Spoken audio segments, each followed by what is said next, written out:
Welcome to Pax Britannica. Season 2, Episode 24. Give unto Caesar his due.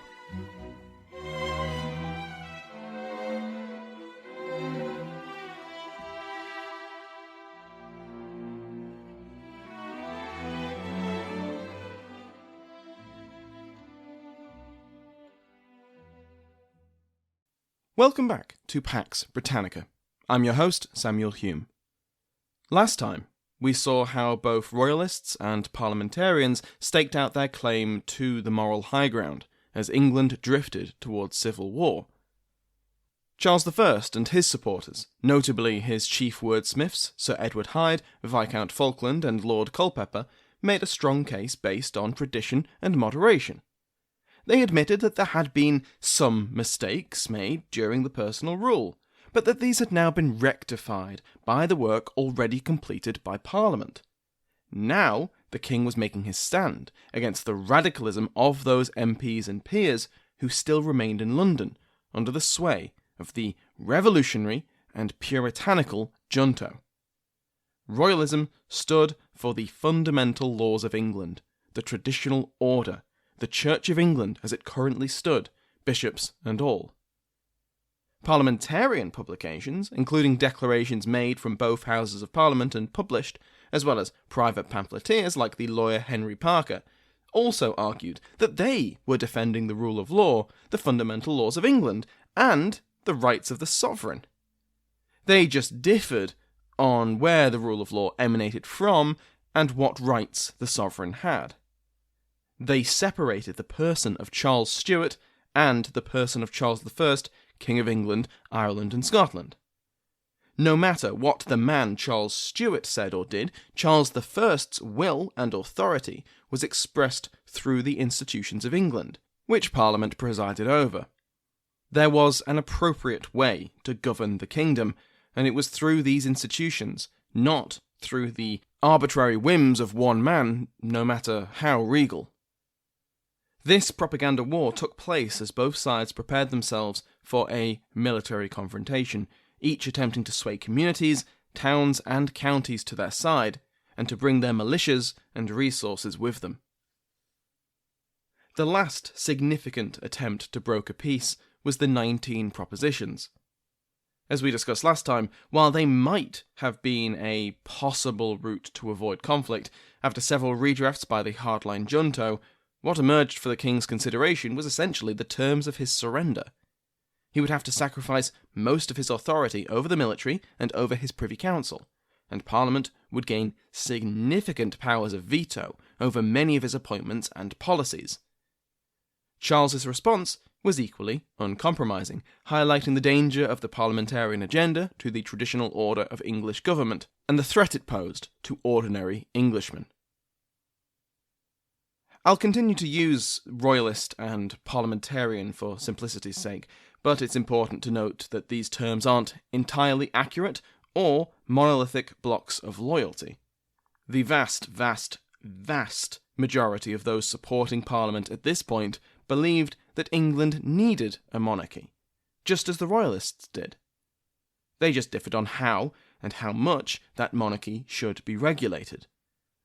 Likewise, very few royalists wished to abolish or even sideline Parliament. Few of the king's closest advisers supported absolute monarchy, especially not the men drafting Charles's propaganda. That may be the chief tragedy of the English civil wars. There was the potential for a compromise, but for a whole host of reasons, the people making these decisions wouldn't or couldn't make those compromises. This isn't to undersell the long-term as well as the short-term effects of the Wars of the Three Kingdoms, but even at this late hour, if one side or the other decided that civil war in England was a bridge too far, it's possible, not likely, but possible, that it could have been avoided. But that would have required the key players to be different people. After Charles rejected the 19 Propositions on the 18th of June, events moved quickly. While Hull remained in parliamentarian hands and its arsenal had been shipped to London at the end of May, the Royalists successfully seized the magazines at Liverpool, Preston and Warrington over the rest of June. in July, another attempt was made to regain control of Hull, this time through deception. Lord Digby, one of the king's closest supporters, made it into the city despite the standing orders from Parliament to refuse entry to any of the king's men. He either snuck in or was captured, I can't tell for sure, but either way, he began to work on Governor Hotham. Surprisingly, Digby managed to convince Hotham to surrender the city and its garrison to the king. Not only would the king richly reward him, but he would help avert a civil war. Hotham was convinced, unhappy with the aggressive stance which Parliament was increasingly taking.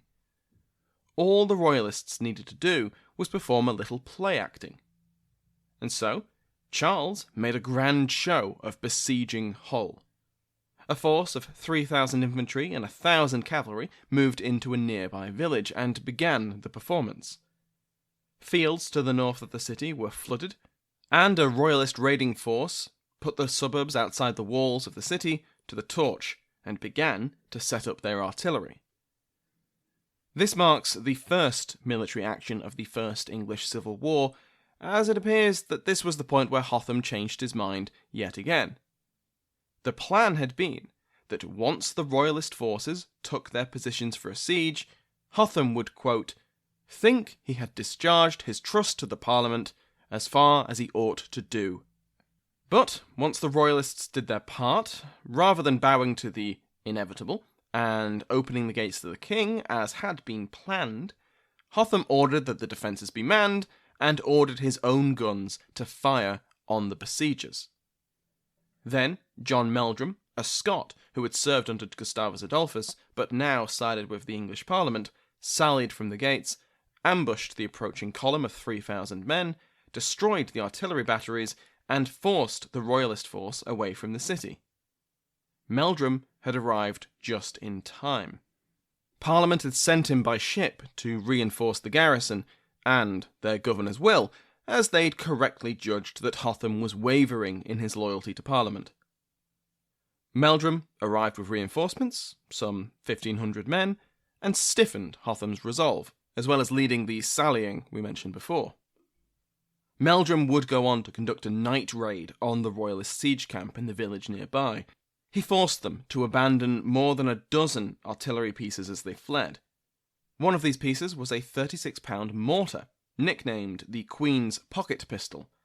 The parliamentarians subsequently renamed the mortar after the Hull garrison's favourite prostitute, Sweetlips. Furious at the backsliding of Hotham, Charles lifted the siege of Hull. Parliament was not idle or merely reactionary while the king was making his moves.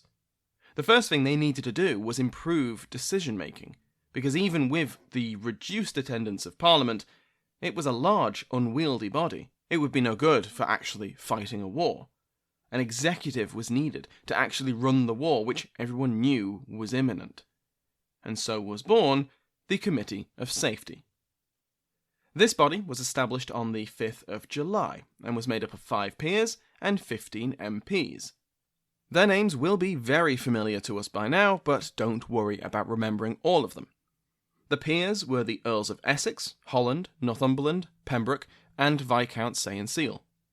The MPs included Nathaniel Fiennes, John Hampden, Henry Martin, Denzil Hollis, Sir William Waller, and of course, notorious arsehole John Pym. A week later, on the 12th of July, Essex was commissioned as Captain General of Parliament's army, and a body of 10,000 volunteers was to be raised for his command. In many ways, the choice of Robert Devereux, 3rd Earl of Essex, as Commander-in-Chief was a sensible one. Among the other English nobles of his rank, he was by far the most experienced soldier, having spent much of the last 20 years on campaign. But that experience was a mixed blessing. He had learnt from his time in the 30 Years' War that outright victory was rarely possible, and he would take an overall defensive approach to the Civil War. Spoiler for the next few years, but John Morrell sums up his tenure as Captain General in his biography of Essex.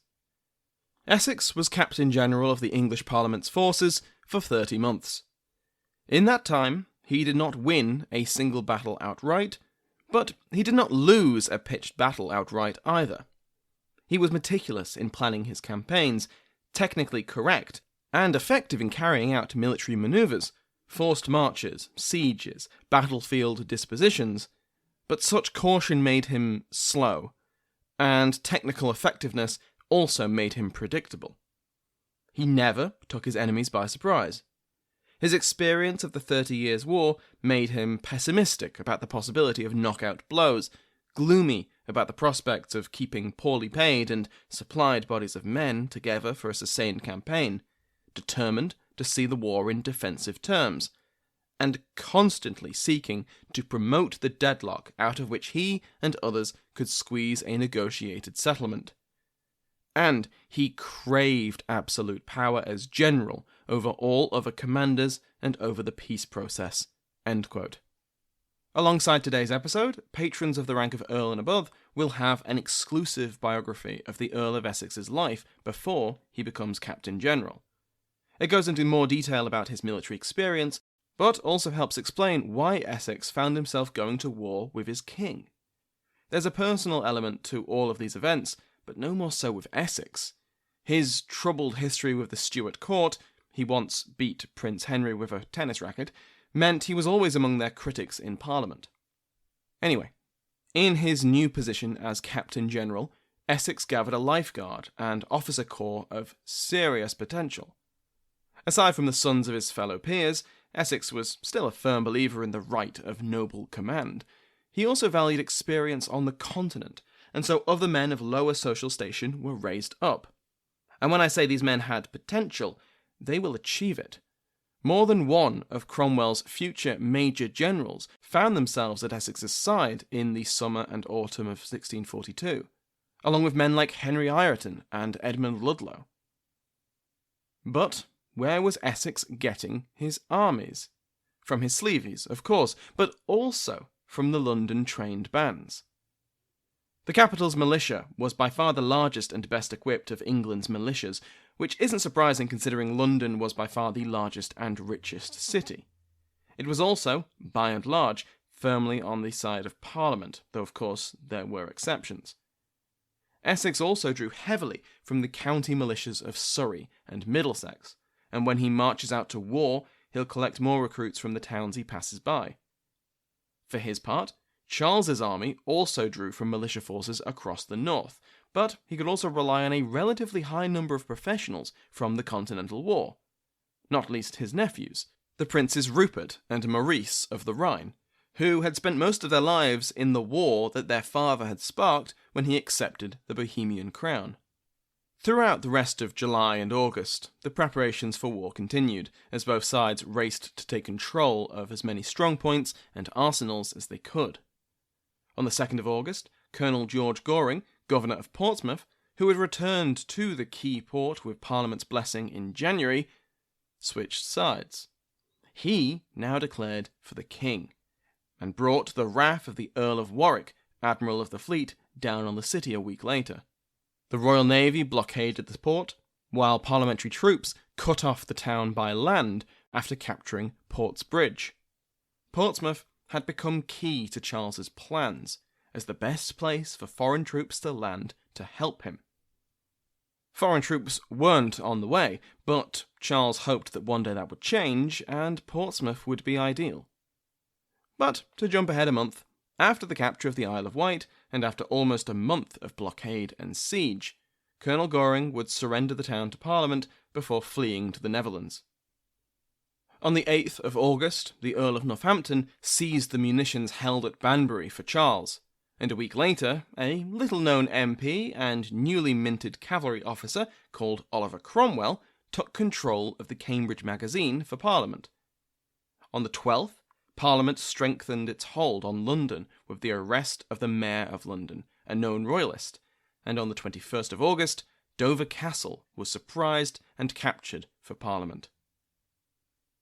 Throughout all of this, with the open raising of armies, the picking of sides, the capture of magazines, arsenals and castles, the skirmishes and sieges, and the spilling of blood, it might surprise you to learn that this wasn't a civil war yet.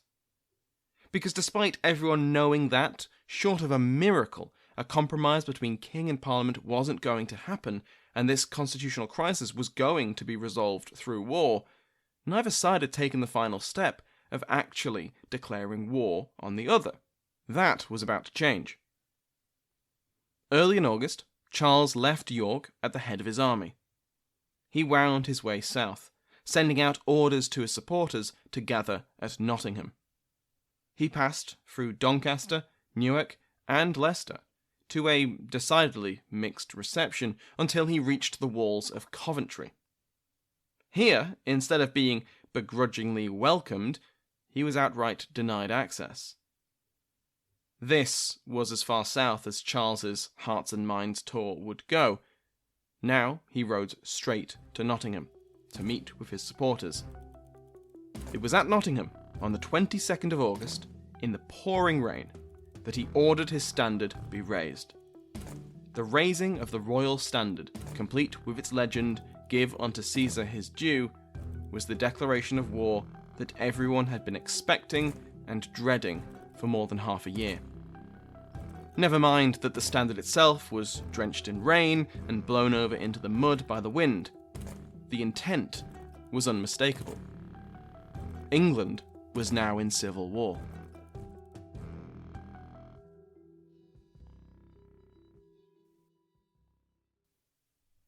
England was now in civil war, but that didn't mean that everyone was eager to just start killing each other. The king sent 2 representations to Parliament in the days following the raising of the royal standard to offer them peace terms. How genuine these were, I don't know. Perhaps Charles had hoped that his declaration of war might jolt his misbehaving subjects back into reality.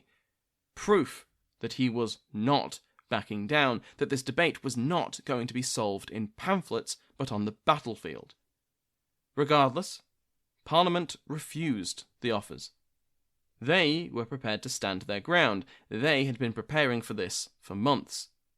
And so orders were dispatched for Essex's forces to muster at Northampton, and on the 9th of September, Essex left London to meet with them. His departure from the city was an extraordinary display.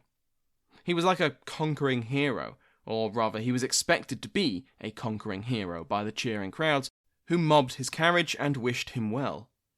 One contemporary noted wryly that, quote, "No rebel hath received such a royal farewell before." He arrived in Northampton a few days later, and after making his final preparations, the Earl of Essex, Captain General of Parliament, raised his standard on the 14th of September. Now, both sides had declared war on the other. Essex was commander of the army, but he had been given his orders by the civilian Parliament. He was to, quote, "rescue Charles from his evil advisers and bring him back to London." Now, whether Charles actually wanted to be rescued was irrelevant, because even now, with Parliament committed to war against their king, they're still sticking to the official story that Charles had merely been misled. As Nick Lipscombe puts it, quote, "It was a political mission for a military operation, and Essex knew only too well that in order to bring the king back, he would have to defeat him in open battle." End quote. That was the uncomfortable truth.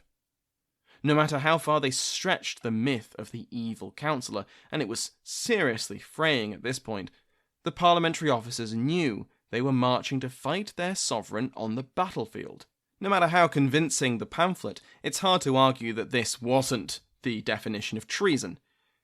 If they were defeated, they would almost certainly find themselves executed, or perhaps just imprisoned for life. And a defeat was certainly possible. While Essex's army was big, numbering around 6,000 infantry and 4,000 cavalry, it was far from a united force. It was a hodgepodge of different militias and trained bands, unused to fighting together. In fact, they were unused to fighting at all. The English militias had been neglected over the past few decades, and the relative peace within England had meant the Lords Lieutenant had shirked their peacetime duties of mustering, training, and arming their men. In fact, Essex was one of the few Lords Lieutenant who had actually taken their responsibilities seriously. London's trained bands were at least better equipped and marginally better led, and they made up the core of Essex's army. But that wasn't saying much.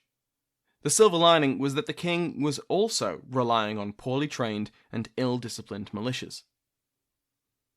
En route to the mustering point at Northampton, the ill-disciplined, underpaid soldiers did what ill-disciplined, underpaid soldiers tend to do. They pillaged their way across the home counties. Some of this was directed at suspected Catholics and any Laudian decorations still standing, but ordinary people found soldiers at the door, taking whatever food or valuables they wanted. That these areas were largely supportive of the parliamentary cause didn't mean a thing. When Charles heard of this plundering, he spread the news far and wide. It was exactly the thing to bolster his claim to be defending law and order. His own troops were doing the exact same thing, but obviously this was never mentioned in the royalist propaganda. While Essex marched north, his fellow member of the Committee of Safety, Viscount Sayen-Seal, occupied Oxford. Parliament scored something of an own goal when it announced that those delinquents who did not support the parliamentary cause would have their property seized. This was just the first of many punitive requisitions from both sides of the conflict, and it drove many landowners straight into the king's welcoming arms. Again, royalist propagandists made the most of this attack on property and the status quo. News of the parliamentarian advance spurred Charles to react, and so he left Nottingham and headed west into Shrewsbury, arriving on the 20th of September. This proved to be a great decision in terms of recruitment, as the surrounding counties of Shropshire, Worcestershire, and Lancashire, as well as nearby Wales, were much more favourable to the royalist cause, and hundreds of new recruits came to the king's banner. Essex attempted to shadow the king's move west, to keep his army between Charles and London, and so he marched towards the city of Worcester. Worcester, jewel of the shires, had been the home of Sir John Byron and his Oxford garrison since the 20th of September. Byron had held Oxford for the king, but with the advance of Essex's army, he was ordered to abandon the untenable position and bring as many valuables from the university town as he could. This included jewellery and precious metals, horses, and as many students which wished to fight for the king as he could find. Sayen-Seal then occupied the town without a fight. Byron remained at Worcester for 2 days before Prince Rupert of the Rhine and his 2,000 cavalry arrived to escort the convoy back to the main royalist force. Worcester is an ancient city, and this isn't the last time it will be the focus of the Wars of the Three Kingdoms. But while it still had its city walls, they were falling apart, and Byron had already decided that he would abandon the city in the face of a parliamentary advance. The problem was that the parliamentary forces suspected as much, and the commanders, Colonel John Brown and Colonel Edwin Sandys, were not prepared to let Byron get away with so much valuable treasure, cavalry stock, and the potential networking opportunities of Oxbridge graduates. They set out to contain the smaller royalist force until Essex's army could arrive and capture the city, and those within. Brown had tried to storm the city, but even with the poor defences, his small force wasn't up to the task, and so he pulled back, crossing the Severn at nearby Upton. While the modern city of Worcester has expanded along both sides of the River Severn, at this point it sat on the eastern bank. If Byron and Rupert wanted to escape to Shrewsbury in the west, they would have to cross it. Brown knew this, and when he heard from sympathisers within the city that the column was preparing to leave on the 23rd, he took his men to nearby Powick, arriving there just before dawn. The geography is important here, so just keep in mind that the River Severn flows north to south, and Byron would have to cross it to head west. Just north of Powick is the River Teme, which Brown would have to cross to attempt to cut off Byron's escape. Brown's movements had been noticed, however, and Prince Rupert dispatched some dragoons to guard Powick Bridge, which crossed the Teme, with the bulk of his force resting in the village of Wick Field. These dragoons took cover in the hedgerows along the road and waited. When, in the afternoon, Brown's allies in the city informed him that Byron was just about to leave, he sent his men across the bridge. Colonel Sandys took command of the vanguard, and once he crossed the river and entered the narrow road, which could only fit 3 men abreast, Rupert's dragoons opened fire. In the face of this surprise attack, Sandys was in a bind. The vanguard couldn't retreat, as the rest of the force was on the bridge, and that force couldn't advance while the vanguard was pinned down. So Sandys did the only thing he could do. He ordered the vanguard to charge through the ambush. And so, spurring their mounts on, Sandys's small force emerged from the narrow, hedge-bound road to find Prince Rupert's main force, most of which was unprepared for battle. Both sides were surprised by the sudden appearance of the other, but this is where experience made itself known. While Sandys and his cavalry recovered from their ambush and took stock of the sudden appearance of the enemy force, Rupert acted in a way he would famously always act: boldly. Sure, most of his men were unprepared or unarmoured, but some weren't. He called those men to him, including his brother Prince Maurice, Byron, and any officers who were ready but whose men weren't. Rupert was going to make the most of Sandys's surprise, even if most of his force was also surprised. He was going to charge with whatever men he could get, while the rest got prepared and joined later. The 2 cavalry forces cantered across the field. Rupert's wielded their swords, while Sandys held their pistols and carbines loaded and ready. When they were in effective range, the parliamentary cavalry fired. Nathaniel Fiennes, who was part of the vanguard and wrote about it afterwards, said he believed the volley had been accurate and devastating, but that nevertheless the more armoured harquebusiers withstood the onslaught and got into their ranks, and began laying about them with pistol and sword. The parliamentarian cavalry did the fairly natural thing when a bunch of screaming armoured men are waving swords at you, and ran away, wheeling their horses around and fleeing back the way they came. Fiennes complained that his men stood their ground, but after their comrades routed, he had to follow them to avoid being surrounded. The parliamentarians retreated back across Powick Bridge, where their own dragoons, placed on the southern bank by Brown for just this eventuality, held off Rupert's force with musket and pistol fire. Most estimates place losses at around 50 on each side, but it may be higher on the parliamentarian side in particular from prisoners and desertions, as well as those who fell into the team and drowned. As for Sandys, he was mortally wounded in the fighting, and would die soon after. It wasn't a massive battle, and it didn't have the potential to end the Civil War before it really began. But the immediate reward of the battle, or skirmish of Powick Bridge, was mostly in morale.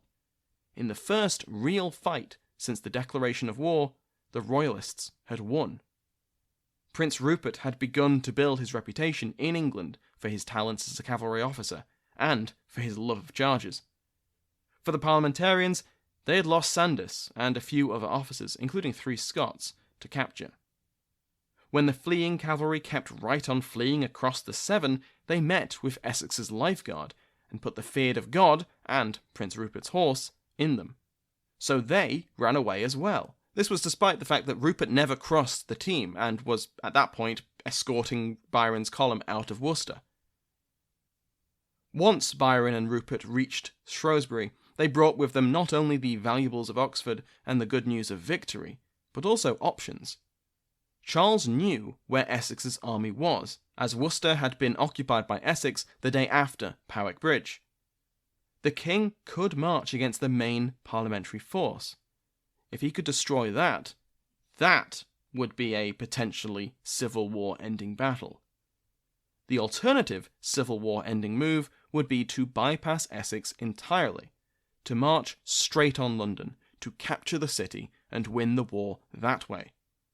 If they lost the capital, Parliament would have to surrender, and if they didn't, they would lose the wealth and legitimacy which London brought, making any further resistance much more difficult. Next time, we will see which path Charles decides to take, and how that path will lead him to Warwickshire, and to a landmark which the locals referred to as the Edge Hill. Before we end today, I was interviewed by BBC Radio Scotland for their time travel show, and it was broadcast this last Saturday. I talked about the topic of my PhD, the imperial conferences, and the role they played in the independence of the Dominions, Australia, New Zealand, Newfoundland, South Africa, Canada, and the Irish Free State/Republic of Ireland. It was really fun to be on the other side of an interview for once, and on the BBC no less. If you want to listen to the interview, it's on the BBC Sounds website and app, but if you don't have an account, you can also listen to the Time Travels podcast. I'll put links in the description. Thank you to my entire House of Lords, especially those who have joined since the last episode. Alexander Travis, Earl of Hampton, Alex, Viscount McLaren, and Baron Liagushka. If you want to join their ranks, please go to patreon.com/Pax Britannica. Every patron gets an ad-free feed, and patrons of higher ranks, such as from the rank of Earl, get extra bonus content, such as the biography of the Earl of Essex. Please do recommend the podcast to a friend or a colleague or anyone who's interested in this subject. It's the best way to help a podcast grow. And if you're meeting up with someone you haven't seen in a long time, what podcasts you've listened to is in the same category of discussion as what vaccine they've got, or what TV shows they binged. Thank you to my entire House of Lords, to Sounds Like an Earful for the interval music used in today's episode, and as always, to you for listening.